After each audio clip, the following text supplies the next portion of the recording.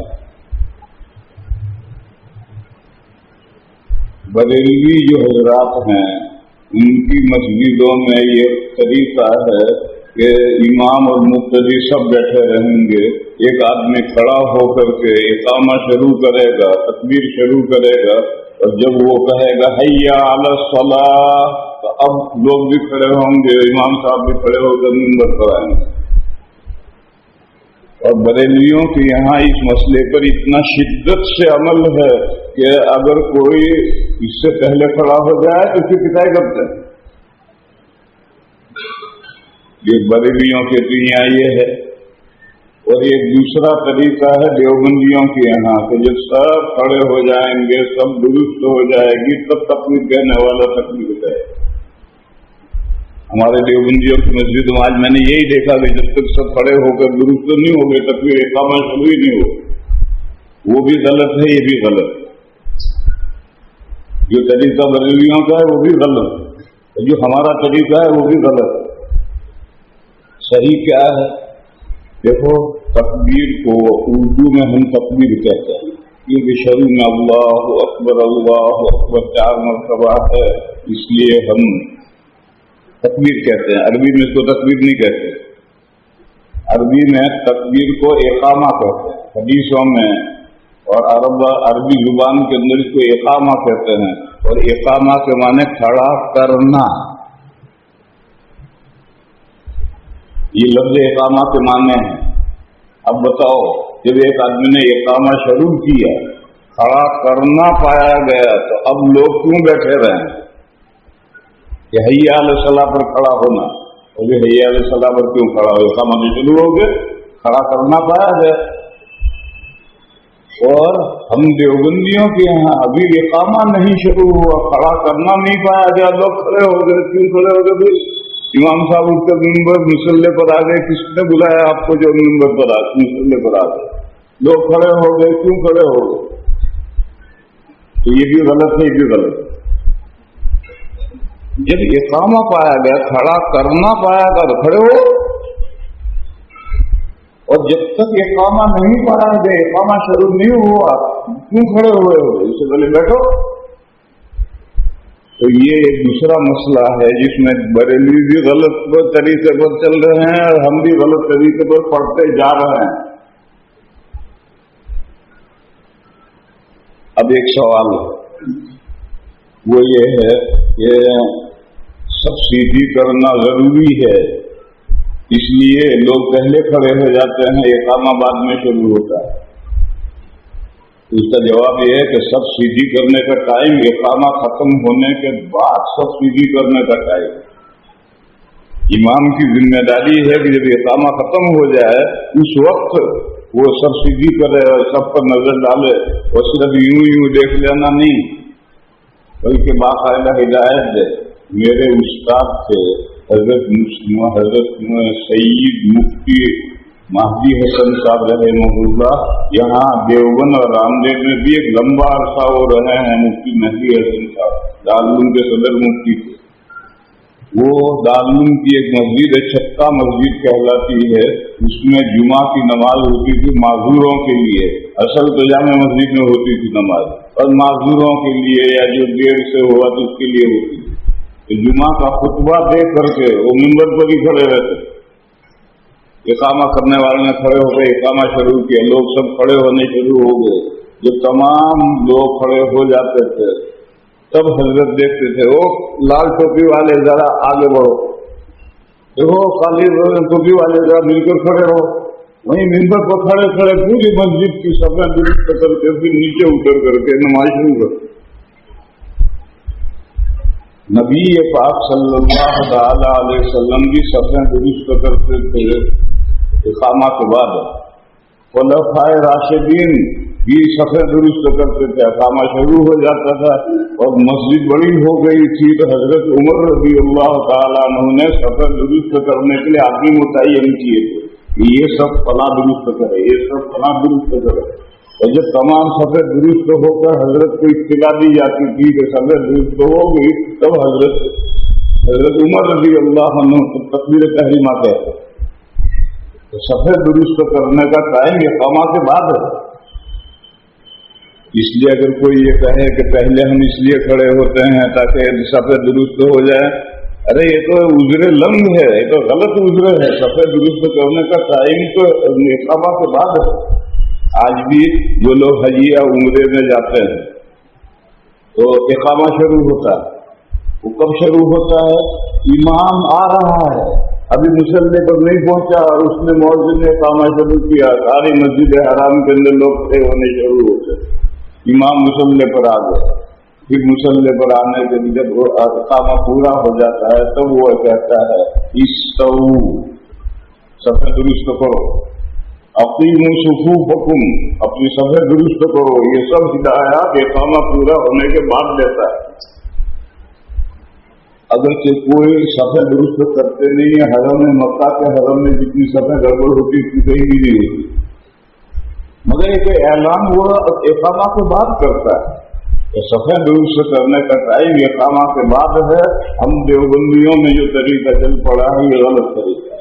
جب اقامہ کھڑا کرنا نہیں پایا گیا ابھی تو کیوں کھڑے ہوئے لوگ؟ دوسرا مسئلہ یہ ہے، لہذا اس کا حل کیا ہے؟ اس کا حل یہ ہے کہ مؤذن جو پرماننٹ ہے یا غیر پرماننٹ ہے اس کو امام صاحب ہدایت کر دیں. تو جب یہ وقت بن جائے 1:30 بجنے میں 25 سیکنڈ باقی ہو تو کھڑا ہو گئے سمجھ دو گھر سے گھڑی میں 1:30 بجے کا تو لوگ خود ہی کھڑے ہو جائیں گے. لہٰذا 1:30 بجنے ہی مت گئے، 25 سیکنڈ پہلے کہ اقامہ کھڑا ہوگا، اقامہ شروع کر دے تو اقامہ شروع کرے گا. اب لوگ اٹھیں گے، امام صاحب مسئلے پر آئیں گے اور نماز کے بعد میں وہ صفوں کو درست کرنا ہے. عام طور پر صفیں بیچ گئی ہیں، عام طور پر صفیں درست ہو جاتے، بخود درست ہو جاتے ہیں، لیکن پھر بھی ہدایت کرنی پڑے گی. کبھی صفیں ٹھیک کب ہوتی ہیں؟ 2 باتیں پائی جائیں تو سب ٹھیک ہے، اور اگر ان 2 باتوں میں سے دونوں نہیں ہے یا ایک نہیں ہے تو سب درست نہیں. ایک قطار سیدھی ہو، یہ تو بہت آسانی سے ہو جاتا ہے، اس لیے کہ صفیں بیچ گئی، قالین بیچ گیا اور اپنی ایڑی کے اشارے نشان سے سب لوگ سے بالکل سیدھے کھڑے ہو جاتے ہیں، اس میں تو کمی نہیں ہوتی. لیکن صف کی درست میں دوسری چیز ہے کندھے سے کندھا لگا ہوا تو سب درست ہے، اور اگر کندھے سے کندھا لگا ہوا نہیں ہے تو سب درست نہیں. 2 آدمیوں کے کندھے ایسے لگے ہوں کہ بیچ میں کھڑا ہاتھ ہم گزارنا چاہیں تو نہ گزرے، ایسا حدیث مسلم شریف کی حدیث ہے. تراسو، چپک کر کھڑے رہو، ایک دوسرے کے ساتھ لگ کر کھڑے رہو، بیچ میں کوئی فاصلہ نہ رہے. ہم دیوبندیوں کی مسجدوں میں اس میں کمی ہے، ایسے الگ الگ کھڑے رہیں گے جو بیچ میں سے ہاتھی بھی گزر سکتا ہے. وہ کہو تو کیا کہیں گے؟ مسجد بہت بڑی ہے، جگہ بہت ہے. ارے بھائی جگہ تو بہت ہے لیکن سب کی درستی میں تو یہ کندھے کا کندھے سے لگا ہوا ہونا ضروری ہے. یہ لوگ جو اس میں کمی کرتے ہیں، امام صاحب کی یہ ذمہ داری ہے کہ جب یہ کام ختم ہو جائے تو دیکھیں اور دیکھ کر کہیں فلاں صاحب کندھا لگا کر مل کر کھڑے رہو. ایسا ہفتے میں 1 مرتبہ ہدایت لوگوں کو دے دیں تو لوگ خود ہی سیکھ جائیں گے. اور اگر مسجد بڑی ہے تو پھر وہاں کھڑے رہ کر نہیں، ممبر پر چڑھ کر دیکھ کر فلاں صاحب مل کر کھڑے رہو. اس کا نام سب درست کرنا ہے. یوں دیکھ لیا اور یوں دیکھ لیا اور کسی سے کہا کچھ نہیں، یہ سب درست کرنا نہیں.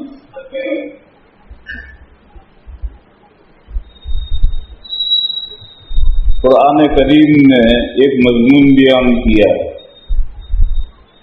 فرمایا تمہارے مال اور تمہاری اولاد یہ دو دھاری تلوار ہے. دو دھاری تلوار سمجھتے ہو؟ ایک تلوار ہوتی ہے ادھر بھی دھارا ادھر بھی دھارا.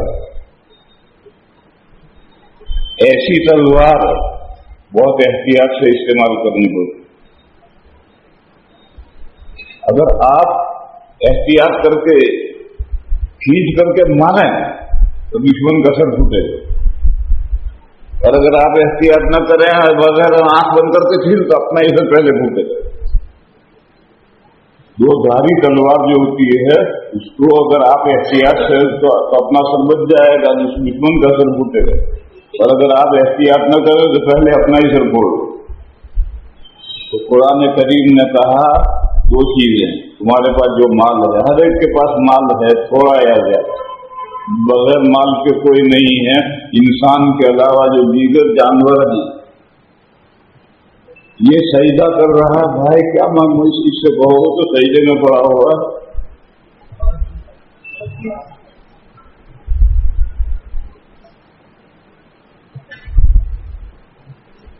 آواز آپ کو کم آ رہی ہو کیا میرے پاس آ جاؤ.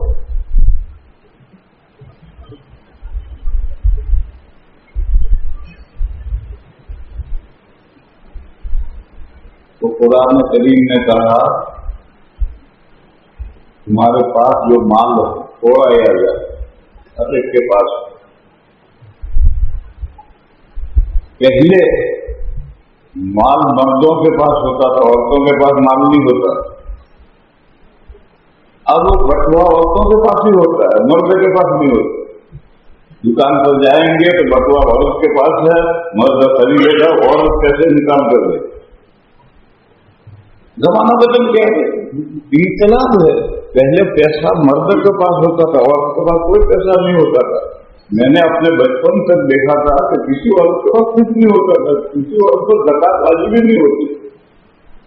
اب سارا الٹا ہو گیا، پیسہ عورت رکھتی ہے، بٹوا اس کے پاس ہے، اسے کندھے پر لگتا رکھا ہے. میاں صاحب ویسے ہی چاہ رہے ہیں خریدیں گے تو بیوی سے پیسے مانگیں گے، وہ نکال کے دے گی تو دے گی. تو مال ہر ایک کے پاس ہے، عورت کے پاس بھی ہے، مرد کے پاس بھی ہے. اور عورت اور مرد نہیں، بچوں کے پاس بھی، کوئی بچہ بھی بغیر مال کے نہیں. تو کرنا ایک تو تمہارے پاس جو مال ہے، اور ایک تمہاری جو اللہ نے تمہیں اولاد دی ہے، لڑکا دی ہے، لڑکی دی ہے، دونوں دی ہے. یہ مال اور اولاد یہ دو دھاری تلوار. فتنہ اسی کو کہتے ہیں. فتنہ لفظ لوگ سمجھتے نہیں کہ فتنہ کے کیا مطلب ہے. وہ سمجھتے ہیں کہ سڑک پہ دنگا ہو رہا ہے تو 10 طریقے 8 طریقے ایک دوسرے کو مار رہے ہیں، اس کا نام فتنہ، اس کا نام فتنہ نہیں ہے. فتنہ نام ہے اس چیز کا جس میں آدمی کا امتحان ہو، جانچا جائے. ہر وہ چیز جس میں انسان کو جانچا جائے اس کا امتحان اللہ تعالیٰ کرے، اس کا نام فتنہ ہے. میں نے اس کے لیے دوسرا لفظ استعمال کیا تو مال اور اولاد دو دھاری تلوار ہے. اگر آپ احتیاط سے استعمال کریں گے دشمن کا سر پھوٹے گا، اور اگر بے احتیاطی کرو گے تو پہلے اپنا ہی سر پھوڑ دو.